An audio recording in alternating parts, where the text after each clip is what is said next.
Hi, everyone. Today I want to talk to you about dodging and burning. Dodging and burning is a really important process that we do in the darkroom, and it's really helpful for taking your photos to the next level. So the first thing we kind of went over was contrast filters. That's the first thing that you do in the darkroom to make your pictures better. The next thing is dodging and burning. So dodging and burning actually it's something that you can do in Photoshop. If any of you have done Photoshop, dodging and burning is definitely a technique.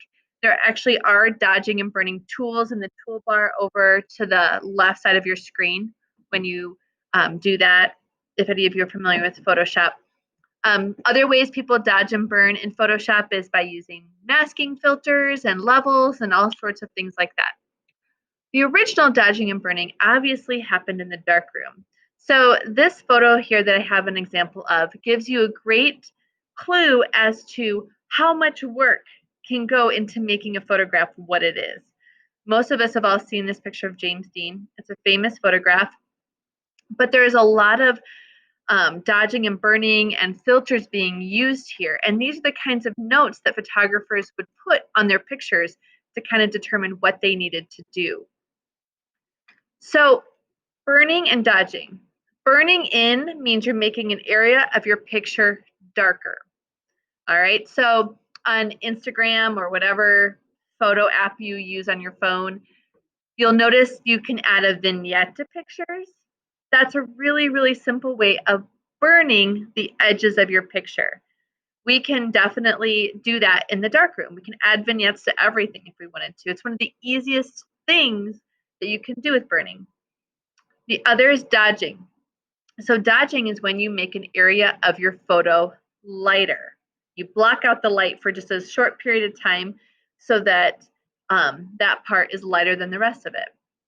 Now, here's the thing that's really kind of, I don't know, kooky about it, is that essentially, if you're burning a part of your picture, you're actually dodging the rest of it. So you're always, if you're doing dodging or burning, you're really doing dodging and burning, okay? Here's a great example of a picture that was really enhanced by some simple dodging and burning. All right, you look up here at the sky. There really is no detail in the sky to be seen. However, this person probably did a test strip and realized that there are clouds in the sky, but if they made their photo dark enough to make these clouds show, then the castle would be way too dark. So what they did, let's say this was for 20 seconds, they probably exposed the whole thing for 20 seconds and then covered up this whole bottom half of the picture with their hand or something like that while they exposed the sky for maybe 20 more seconds to really get those clouds to pop out and to show. So, dodging tools. If you're just dodging a small little section of your photo, these are in our darkroom. They're in a drawer that actually says dodging and burning. And they look like this. They're like these interchangeable sticks with these little things that can change shapes and do whatever you want them to do. Okay. I oftentimes just use my hand a lot. But basically, here I've got one with a smaller circle to it. So if you have somebody's side of their face, like for the portraiture assignment, if you want to brighten up the side of their face, what you might do is actually hold this over. I'm doing it on my own face, but you would do it in the darkroom on the face that's being kind of projected down onto your paper. Let's say you do your whole picture for 20 seconds, but you want to lighten a side of their face. You would do it for 20 seconds, but maybe the last 5 seconds, you'll take this and just kind of hover and create a shadow. And you're constantly moving this. You kind of create a shadow over the part of the face on the picture that you want to be lighter. Now, why do I keep moving this? This is always moving when I'm dodging and burning. Because if I don't do that, I'm just going to have like a circle, a white circle on my paper. Okay, so I'm just always kind of moving it. All right, here's an example of what that looks like. You know, you're hovering over the picture, you're not holding it still, because otherwise this little thing right here would just result in a light circle that's the exact shape of your tool. All right, it's just constantly moving in the area. Now, if I wanted to make that circle bigger, I would just move my dodging tool up towards my lens. If I want that circle to be closer to the size of my actual circle in here, I go closer to my photo, my easel surface. Now, burning tools. These basically block light out of from getting to the rest of your picture except for one tiny little section. Again, I oftentimes use my hand, especially for something like that castle and sky where I can just cover the bottom part with my hand and let the top part just have a longer exposure.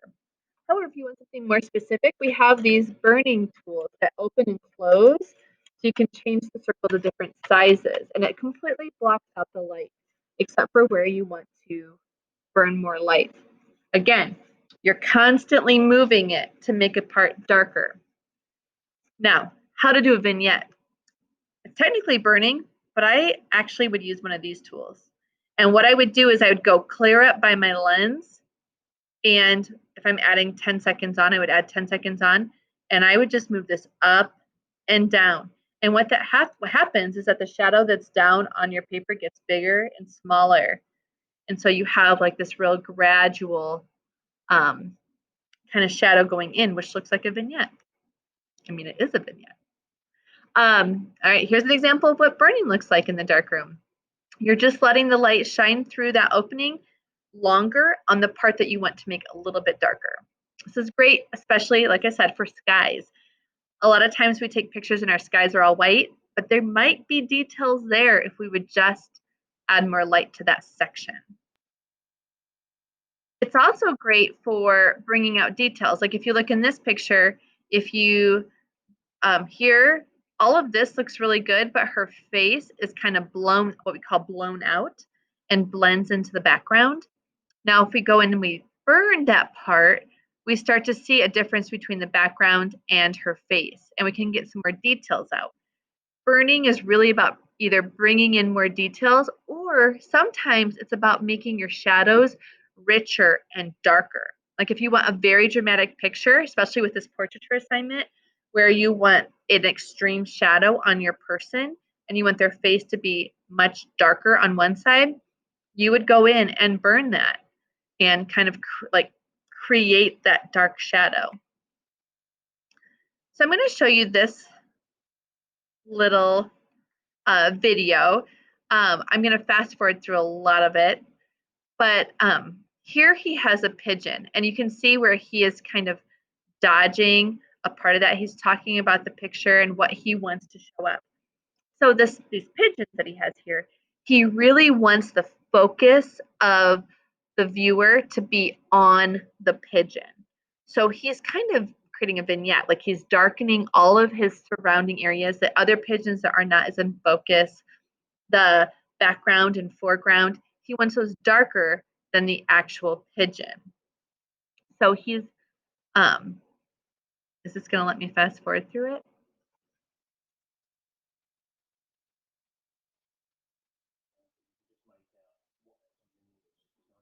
He's talking through this, but I don't think that records onto your, here. All right. So here he does a test strip of the image, which is what you always do. Always, he does his test strip the opposite way I tell you to. That's okay. So you can see like how this looks and how this looks, and he determines like what parts he really wants to be darker and what parts to be lighter. So here he likes 20 seconds. So he's going to do a whole test strip for 20 seconds. Remember how I said you can use as many test strips as you want? Your goal is to use lots of test strips and only one piece of paper. That's your goal. Doesn't always work out that way, but that's definitely your goal. What he's talking about is how he really likes this, but he wants the rest of the image to be darker. So he, right now, on his test strip, he likes how this main bird looks. So it's 20 seconds, but he wants the rest of the image to be darker.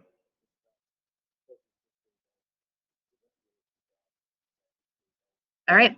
So what he's saying is that he's going to actually keep his timer. He's going to set his timer for more than 20 seconds. And so you can kind of see him, he's doing,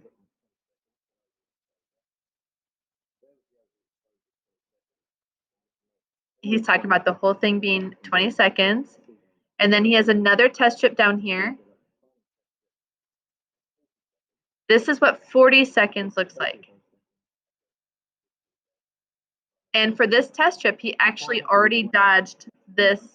I said pigeon, but they're seagulls. He dodged this right here at 20 seconds. We could see what everything looks like at 40 seconds, but this part that he wants us to focus on looks like at 20 seconds. So here he has his darkroom already, he has his dodging tool. And we're just going to watch a little bit of this, and then we're not going to watch the whole thing.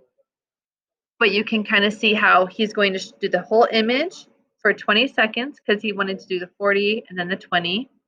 When that 20 seconds is over, he's going to come in and dodge this bird for the final 20 seconds.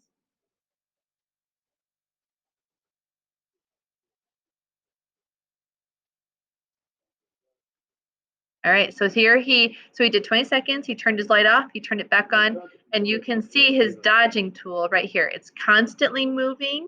It's not moving a ton, it's just shaking a little bit. So that part is lighter.